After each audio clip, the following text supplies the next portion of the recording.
no. If it was for there is a life example, by the way, for he was not just only for the Palestinians, even for the Muslims. There is a revert sister. She could speak. She went to Palestine just to visit Jerusalem. That's all what she. That's all her guilt. That's all her sin. They put her in the airport, in Tel Aviv airport, and then they jailed her overnight. They put her in jail. Why? She until now she didn't know what was happening. Just because she was wearing the headscarf, and she's a revert sister. Even she said, "I'm a revert." She wasn't born as a Muslim, and when she accepted Islam. It happened to me. It happened to me. So we have a Hello, I went to the Israeli border from the Jordanian side as a teacher. No weapons. I'm not a politician. I was searched for 3 hours. Everyone is, not that I was singled out. Everyone is searched. You have to go through humiliating searches at the border, and you see these Israeli kids walking around mocking the Arabs, mocking on their faces, taunting them, and saying all kinds. I saw it with my own eyes. Wait, let me finish. I saw it with my own eyes. We were patient, and they told me, "You do dawah?" I said, "Yes, I do dawah." A young lady in her early 20s, she interviewed me. She said, "Why are you here?" I said, I'm here as a teacher. I'm here as a pilgrim. I simply want to go to Al-Aqsa. I want to visit. I want to pray. I want to teach Muslims about the importance of Al-Aqsa. She said, "You do dawah." We checked. "You do dawah?" I said, "Yes, I do dawah. Dawah is beautiful." She said, "Okay." And she comes back to me. She goes, "You're not allowed. You cannot go because you do dawah." Okay. So, come on, you can talk to people, you can try to deceive people about what Israel is doing, but we're not living in a cave anymore. We're not living in a cave anymore. No. Can I please respond? Yeah. Can you let him respond? I've been 9 hours to check me out in the border. Okay. There was a difference between you and me. So, what do you mean? What's the difference? What's the point you're making? By the border to go into Jerusalem. Right. 9 hours in custody. They didn't allow me. They didn't allow me. They didn't allow me. They didn't allow me. Can I, Adnan, focus on me. Focus on me, because I can actually give real. So this is the problem. It's good for not allowing you. It doesn't make it clear. Can you let Joseph speak? Please let me speak. Please. So, two things. First and foremost, if I went to Gaza, it's not I wouldn't be allowed in, I'd be killed. Literally killed if I went to Gaza. It's why I don't go there. Any Jew that enters Gaza would be killed. So you can walk around as a Muslim. there's a video online, anyone can see it. Sheikh Solomon Ghani, who you're probably friends with, you probably know. There's a video of him talking at the Western Wall, at the Kotel, saying that the Jews are praying for its destruction, which is a nonsense. Jews don't pray for the destruction of Masjid al-Aqsa, but he's literally almost cursing out Jews at one of our holiest place. The holiest place. If he did that, he's wrong. No, I'm not saying that. But what I'm giving an example is many Muslims go on Hajj or go on pilgrimage. Of course, you're right. To be very fair, you're right. And I would imagine I know Muslims who are there right now. Yeah, and right now in Ramadan, they're in Al-Aqsa. I agree. Those Muslims there. It's very important for Jews and Muslims to visit this site. It's the only way we make peace. So are you saying? Can I ask one question? Yes. Was your denial of entry to Israel after you'd visited Gaza? Yes. And I would imagine that would have more as a security threat. You would have been considered more of a security threat than, say, Sheikh Solomon Ghani, who's coming from London to Israel.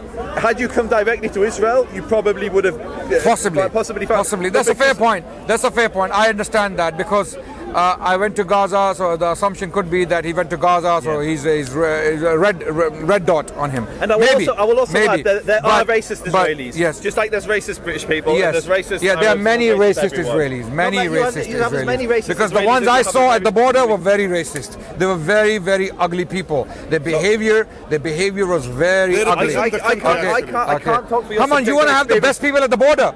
You want to give a good impression of your state. You want to, if I had, and to be fair, we have this problem with Saudi Arabia. We are not an unjust people. We don't do injustice, right? When you go to Saudi Arabia, we get complaints that some of these Saudi visa, immigration officers, they're very bad. Not all of them, some of them, and we complain about them. We talk about them. Not that we are unfair, we are unjust, no. But when it comes to Israel, right, there is a specific point.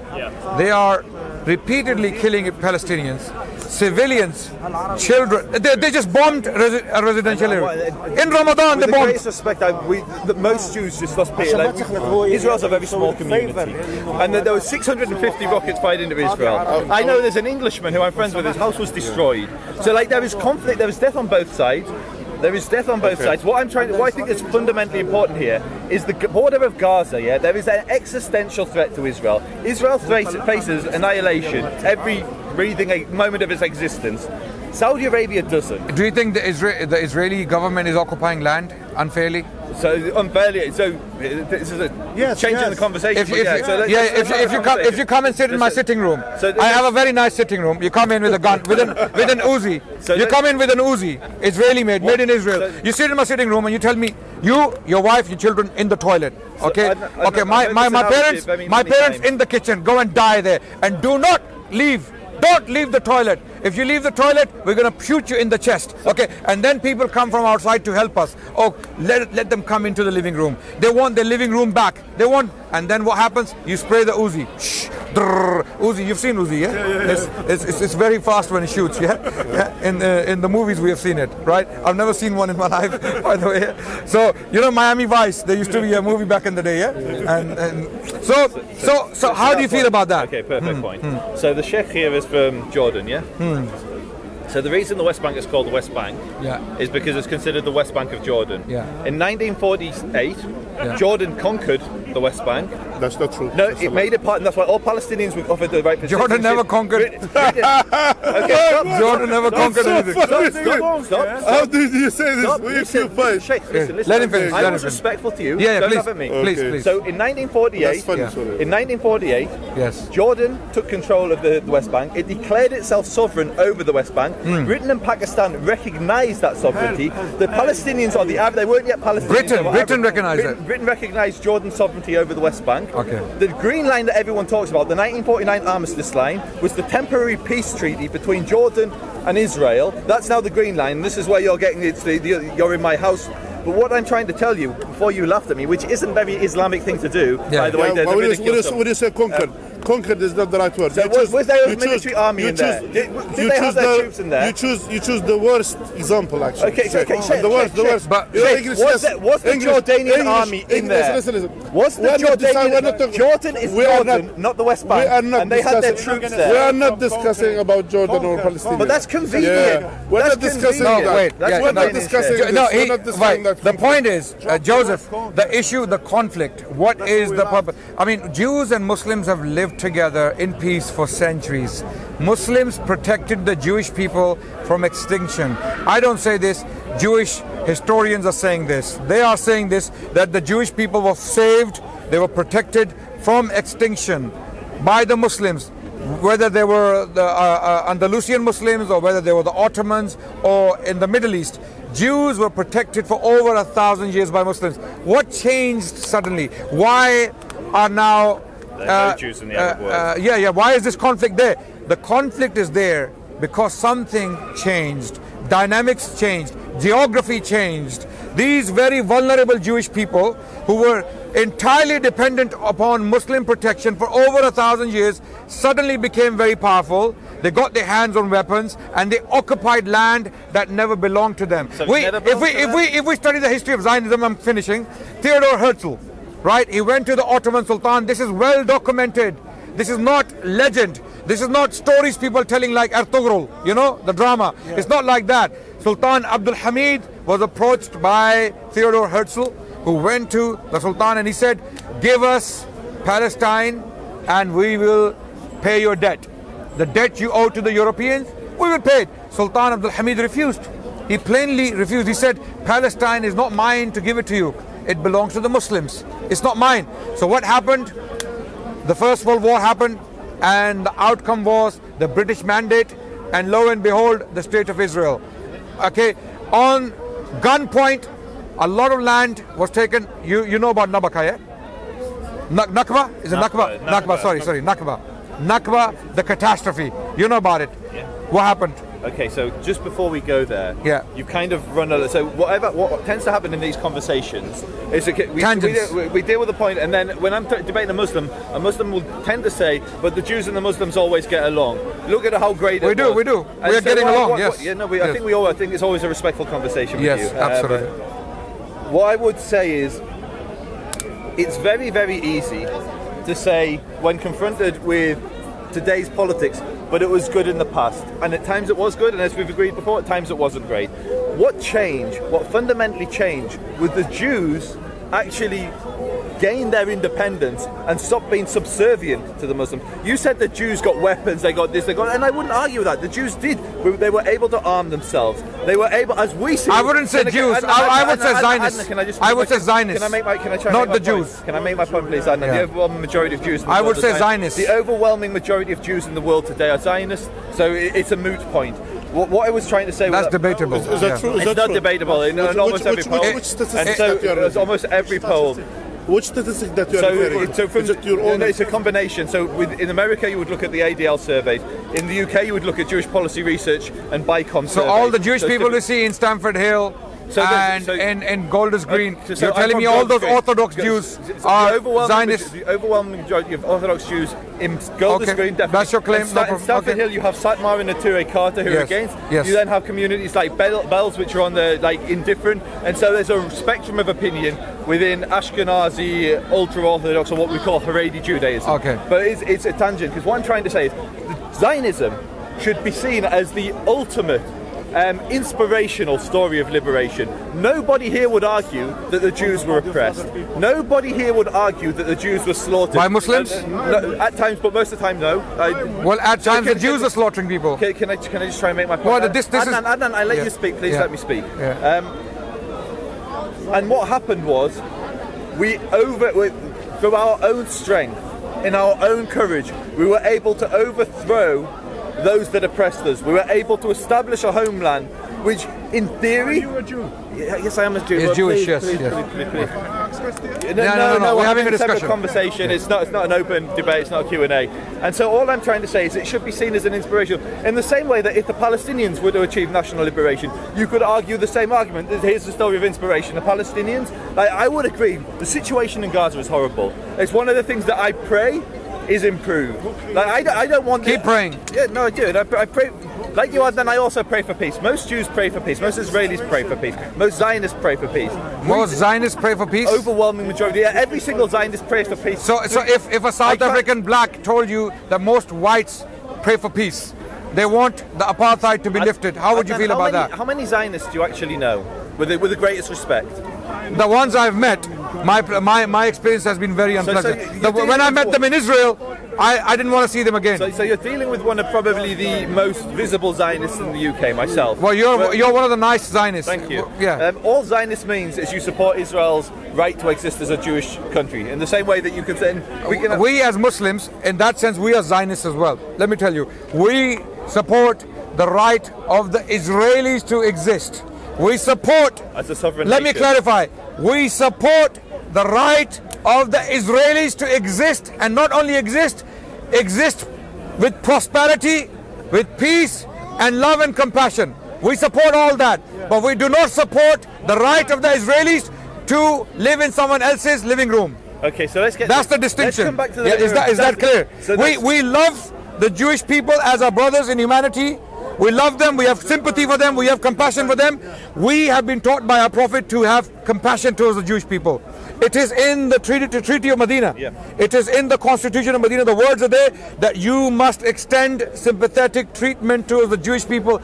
Therefore, our civilization, hence the Muslim civilization protecting the Jews for over 1,000 years.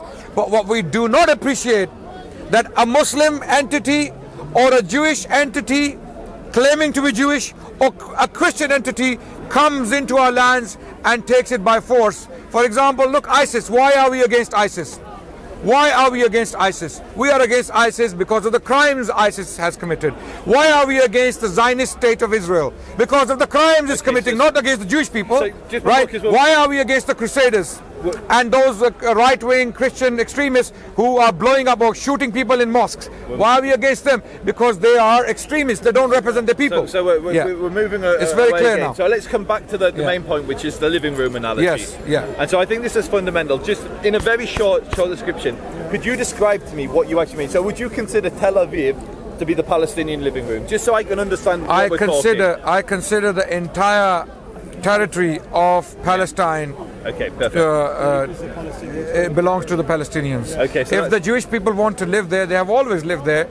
We have no problem with them having swimming pools and and their parties, no problem with their barbecues. We have no problem with that. So they can enjoy it. They've enjoyed it under Islam. Adnan, your problem isn't Jews living in the region. We understand that. You're not a savage. You're not a brute. No, I have no problem. You're happy to live, and you're happy for Palestinians to live side by side with Jews. Absolutely, 100%. Your objection. Occupation. Is a Jewish state there. No. Oh, so you've got no problem with Israel as a Jewish state? No. Okay. Occupation. Okay. So occupation of Palestinian land. So this is what the Muslims have a problem with. Just real simple definitions. Is Tel Aviv occupation of Muslim land? I am saying whatever land, whether it's 1 inch or 1 million inches, I don't care. But I need definition of your border. Whatever land the Zionist establishment has occupied forcefully from the Palestinians, whether it was done in the 40s or whether it was done today. Then you don't support a Jewish state there. Why do I need to support a state? I don't support the so-called Islamic State. I don't support ISIS. I believe they took Mosul by force and they were forcing the population into things. A minute ago he was saying the Muslim why? He put someone on a jail. Look, wait. We as Muslims are consistent. Everyone calm down. It's a very respectful discussion. I really appreciate that Joseph is giving us his time. Yeah, we talked about it. Right. Why are we against ISIS? Why do I keep mentioning ISIS? Because they forcefully took land and Muslims didn't want them there. It's not about Israelis or the Jewish people. Some Zionists try to make it a Muslim-Jew problem. It's not a Muslim-Jew problem. The problem is occupation. Why were the Muslims of Iraq, of northern Iraq, Mosul, against ISIS? Because their land was taken forcefully by this vicious, barbaric group. Right? Likewise, wherever occupation takes place, forcefully, whether it's done by Muslims, Jews or Christians, it is to be condemned. So this is what I'm trying to understand, Adnan, and it's really, really hard just to get a not straight answer. An answer I understand, because in one breath you're saying that you're not opposed to the state of Israel existing. No, and in the other I am opposed to any occupation. But then you're saying that the Jews being sovereign over Tel Aviv, you're considering I'll give you an example. You know the Zionists. The Zionists were offered Uganda. It was actually part of Kenya, but the Uganda plan. Zionists were offered Uganda as a state, as a home.